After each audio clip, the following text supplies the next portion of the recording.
Chapter 5 Madison Square Garden. When I awake at 2:30 p.m., my sister Jetta is gone. There have been out-of-date nut muffins, fresh baked on the stove, with the note reading, "I was called into work. Coffee is all set up." When Jetta comes home, we sit on the tile floor across from each other while she eats the Trader Joe's salad. Jetta drives me to Lish's apartment in Walnut Creek. I trundle my suitcase up to a one-bedroom on the 4th floor of Building 5. Lish's boyfriend Roland is there before his flight leaves. A friendly, muscular, bald lawyer with a beard. They are reconciling. After years of off-and-on romance, Lish is letting him back into their life. For now. Roland hates me to play with Chinese food. He sets Lish up with Apple TV and Netflix. After Roland leaves to fly back to LA, Lish and I binge watch 2 seasons of Orange is the New Black. I sit in an armchair while she lies immobile on a couch next to her walker, her red hair in a sleek, swooping ponytail. She gives me the lowdown about what I need to do about Ursula and Bobby. Best friend real talk. Lish tells me, "You must stop texting Ursula, even on a friendly, conversational basis. All that Ursula wants is to hook up with you. She has driven a substantial distance to do that several times. Your continued contact with her, daily texts, is jeopardizing the trust and stability of your relationship with Bobby, which is more important. Bobby would be destroyed if you knew about this." I wanted, back then, Bobby to be my life and my future. I realize, as Lish speaks, that she's absolutely right about everything. I resolve to cut off all contact with Ursula. I sleep at 1:30 in Lish's multi-pillowed bed. She watches Orange is the New Black until I wake again at 9 a.m. Lish and I met at a rough detox where I was there on Medicare getting sober for the second time. We talk about the parallels in different types of institutions, the psych ward, rehab, detox, which we have both experienced, and prison, which we both have not. Winona, this junkie that we both knew in rehab and who Lish lived with disastrously, but that's her story to tell, she's been to prison. We imagine out loud what that must have been like for her. Lish's dog Madison sits on my lap and nuzzles me so that my red lipstick rubs off on her white fur. Lish's fridge is full of Gatorades and cold green teas with 2 sips taken out of them. She's too sick to drink more than that. She thinks she wants one and then she doesn't. I finish off a few green teas and an aloe water. I know what she has. All of her ailments are genetic, not infectious. I drink where her lips have touched.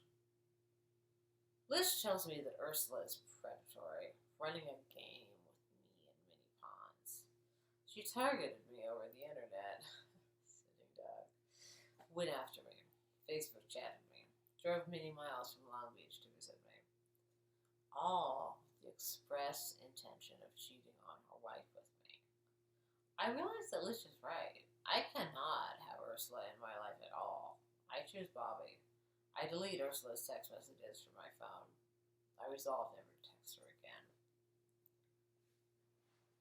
Lish and I talk about writing.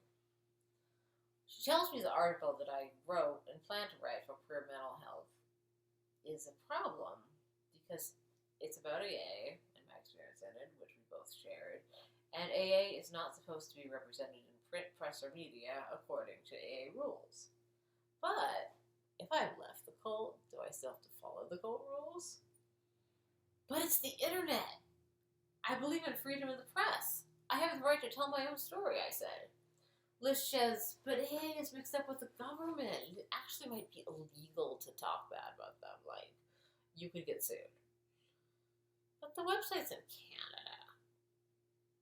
Of course, I mean, it's the internet. Anyone all over the world could look at it. It's written under my real name. It's now defunct, but it's on my blog.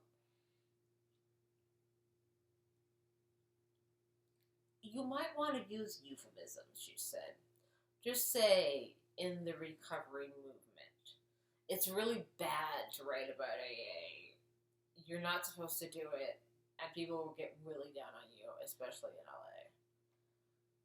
So the first rule of AA is we don't talk about AA. Lish and I attended many AA meetings together in Log Cabin in West Hollywood.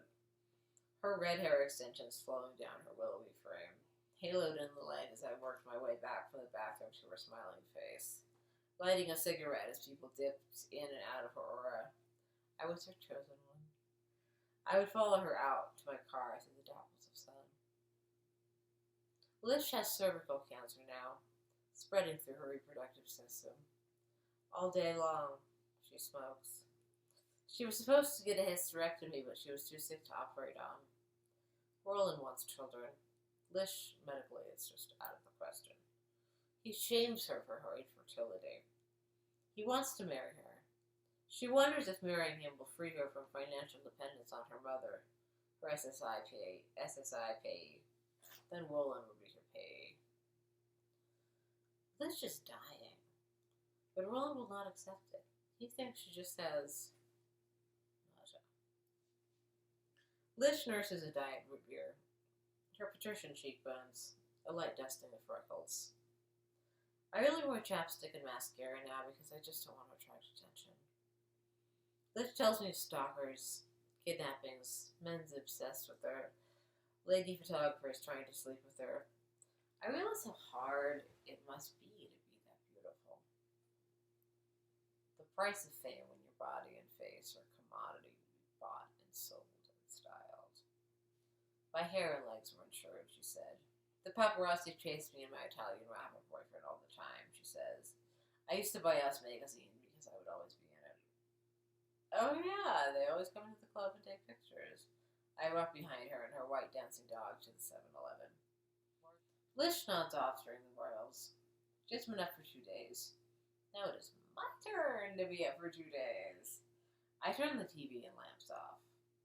I go into the bedroom and light it on the bowl with my laptop, typing away. I drink out of Lish's old Snapple. Smoke a quiet bowl. Lish's enthusiastic Jack Russell Terrier jumps on the bed after I have been typing for several hours. She shits in the carpet because Lish is too weak to take her on walks. The dog sleeps on the bed. I'll go back to the beginning of this Hollywood Hedgewitch thing I'm writing. I read through my experiences with Ursula, Bobby, Dretta, and Lish. I edit. Put everything in the present tense. Replace commas with periods. Replace and, but, and add with periods. Remove indents. 2.0 spacing. Times New Roman. It feels modern. It feels clean. I look at my hand dancing across the keyboard. Last night I had a dream that my nails were huge diamond-shaped acrylic talons with designs painted on them. As they used to be, but larger. They fell off one by one. I swam on a raft made for them to a distant shore. I awoke when Lish is still watching Orange is the New Black. Lish sleeps now in the living room. Her dog Madison sleeps on the bed with me. Madison gets up and puts her long, wide body into coat repose. Soon I will do the same. I hear Lish cough in the other room. She told me she vomits every day. The day after I did the spell for her was the only day she didn't vomit. Probably a placebo effect. I sleep. I wake at 2 p.m. Lish lies in the living room in the same spot on the couch where I left her. We get stoned. Talk. She feeds her dog caramels chewed up from her mouth. I pull a purple blanket over my knees. Suddenly, it is night again. The editor at Queer Mental Health Facebook chats me. I tell her my worries about writing about AA. She confirms my feelings that criticism is protected speech and criticism of AA is quite prevalent on the internet. My late-night Googling confirms this. I will write the article on my return. We watched season 2 of Orange is the New Black again. Lish is addicted to it. She has been streaming it for hours on Netflix. We Google and find that it was filmed at Rockland Children's Psychiatric Hospital. I look at it on the maps function on my MacBook. It is a large facility. They must only use one wing. We both know institutions well. psych wards, hospitals, rehabs, detoxes. Watching prison dynamics for 2 days, I almost feel as if I have been in prison. We are comfortably ensconced on the couch. I get Liz stoned. She's able to eat for the first time in 2 weeks. I serve her Chinese food and microwave mac and cheese. She often faints when she gets up. I act as her legs. It's so good to eat. I'm so glad the weed is helping you eat, I say. I cluck about her like a mother hen as we talk about our boyfriends. The intricacies of modeling. Liz is at the level of fame as her PR people handle her. She's very cautious with social media and shies away from controversy. She puts forth a clean, flawless image. She posts modeling shots as her Facebook profile pics only, even if they're years old. Anything. During my visit, I periodically smell urine from either her or the dog. I fish up Lish's dog shit off the carpet with a paper towel. I shit and it gets on my hand repeatedly. I wash my hand and wipe it on my unicorn cardigan. Love is clean. Lish falls asleep on the couch with her dog under a blanket. I smoke a bowl with deep, soothing breaths. I watch the smoke swirl above me. Inmate intrigues on the screen. Lish snores. I return to LA tomorrow. In Lish's bed, the dog tunnels under the blanket to spoon me while I sit up and tag drinks. Lish's mom picks me up at the parking structure. Lish walks me out with her dog. Her Chanel-looking jacket from Milan ripples over water weight. After many years of model anorexia, she has accepted the weight fluctuations of her illnesses. She's not happy with them. At 5'11" with diamond earrings, she is still stunning. Lish's mother is a delicate blonde woman. A recently retired executive assistant, she talks warmly and openly as she drives me to the station. I respond. I'm so happy Lish has you in her life. Just so few people she could really trust, Lish's mother says as she hugs me at the station. I fiddle with my iPhone, texting everyone as I wait for the train. I reel my suitcase into the sun. I board the 7:14 train to Bakersfield. Find a window seat. The train choo-choos to life. Orange groves, olives, fields, creeks. I Facebook chat with Bobby. He's at his parents making them lunch. Let's visit your parents on Easter, I suggest. I missed your family. His family loves me. I want to make them my in-laws. I could kind of see this happening. I delete those conversations.